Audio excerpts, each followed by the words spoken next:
श्रद्धेय योगी आदित्यनाथ 2017 में जब उत्तर प्रदेश के मुख्यमंत्री बने तब से लेकर आज तक गौवंश और गौवर्धन को लेकर अनेकानेक कार्यक्रम चलाए जा रहे हैं। ये शुभ दिन होता है। सभी सनातन प्रेमी जो है आज के दिन विभिन्न स्थानों पर जाकर गौओं का पूजन करते हैं। माताएं गौओं का पूजन करती हैं।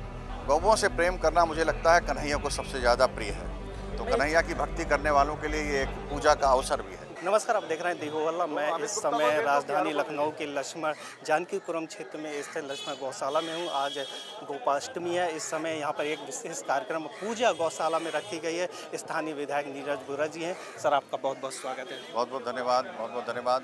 मैं आपसे पहला सवाल यही जानना चाहूँगा, आज गोपाष्टमी है, आपने एक विशेष कार्यक्रम रखा हुआ है, इसके बारे में थोड़ा जानकारी दें। लखनऊ के अंदर जानकीपुरम स्थित ये लक्ष्मण गौशाला है जी, और यहाँ पर बड़ी संख्या में गौवंश हैं और इनकी नित्य सेवा होती है। उत्तर प्रदेश के यशस्वी, मनस्वी, तपस्वी मुख्यमंत्री गौ प्रेमी श्रद्धेय योगी आदित्यनाथ 2017 में जब उत्तर प्रदेश के मुख्यमंत्री बने तब से लेकर आज तक गौवंश और गौवर्धन को लेकर अनेकानेक कार्यक्रम चलाए जा रहे हैं। कार्यक्रम संचालित हो रहे हैं। जो एक सनातन धर्मावलंबियों, सनातन प्रेमियों की हमेशा इच्छा रही कि गौ हत्या बंद हो, मैं कह सकता हूं कि उत्तर प्रदेश के इस वर्तमान कालखंड में गौओं का प्रेम, गौओं की रक्षा, इस पर विशेष कार्य हो रहा है। आज गोपाष्टमी का अवसर है।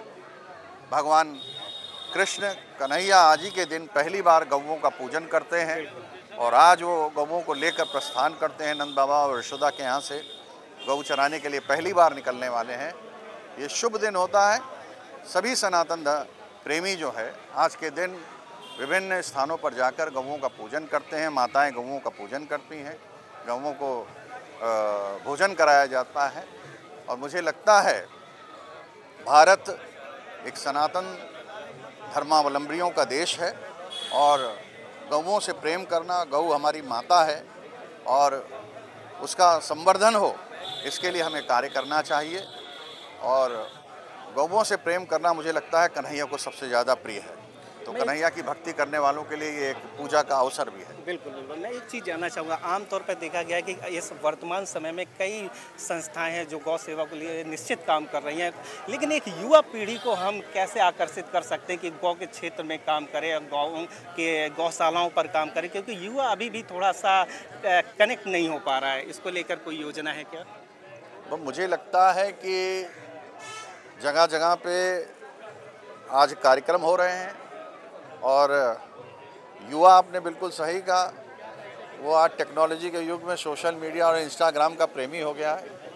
लेकिन आपने जो बात कही उसको मैं जोड़ते हुए कहना चाहता हूँ, जब आज पहला चित्र लोग देखते हैं कि उत्तर प्रदेश के मुख्यमंत्री गौ पूजन कर रहे हैं, गौओं को गुड़ खिला रहे हैं, तो मैंने एक होड़ देखी है युवाओं में भी, वो भी प्रयास कर रहे हैं, कहीं निकल पड़े हैं और कोई कहीं जहाँ मिल रहा है वहाँ गौओं को गुड़ खिलाने का प्रयास कर रहा है, एक चित्र लेने का प्रयास कर रहा है और एक चित्र को सोशल मीडिया पर शेयर करने का प्रयास कर रहा है।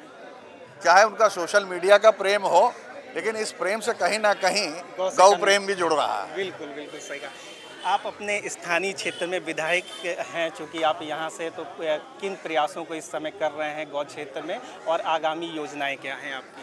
देखिए, हम लोग का ये पूरा प्रयास है गौओं की रक्षा हो और आपको जानकारी में होगा कि अपने आवास पर भी कोई व्यक्ति एक गौ रख सकता है, उसमें कोई प्रतिबंध नहीं है। लेकिन गौओं को छोड़ना, बाजार में गौओं का घूमना, इस पर एक अंकुश लगता है और लगाया जाना चाहिए, जिससे गौओं को कूड़े के ढेर में जाकर देखकर जब उनको भोजन तलाशते देखते हैं तो मन में एक मन व्यथित होता है, दुखी होता है। तो अगर उसे एक विश्राम स्थल पर आश्रय मिलेगा तो मुझे लगता है उसे अच्छा भोजन भी मिलेगा, गौओं की सेवा भी हो सकेगी। और जहां उत्तर प्रदेश की सरकार आदरणीय योगी जी के नेतृत्व में बनी थी, तब इस बात की चर्चा होती थी कि छुट्टा जानवर, विपक्ष ने हमेशा कह के ये आरोप लगाया। लेकिन कालांतर में धीरे धीरे गौशालाएं बनती गईं, सरकारी स्थानों पर गौशाला बनती गईं। व्यवस्थाएं शुरू में निश्चित रूप से कठिनाइयां होती हैं, लेकिन अब धीरे धीरे सब अनुकूल हो रही हैं परिस्थितियाँ, और अब गौओं की सेवा भी अच्छे संख्या में हो रही है। मेरी विधानसभा में भी यही प्रयास है कि ये और अच्छा होना चाहिए। जहाँ पर हम खड़े हैं इसमें भी और जो हो सकता है बेहतर से बेहतर काम होना चाहिए। राजनीति से जुड़ा एक सवाल है कि बिहार चुनाव चल रहा बड़ी जोरों से है, कई रैलियां हो रही हैं, क्या लगता है एनडीए सरकार बन रही है?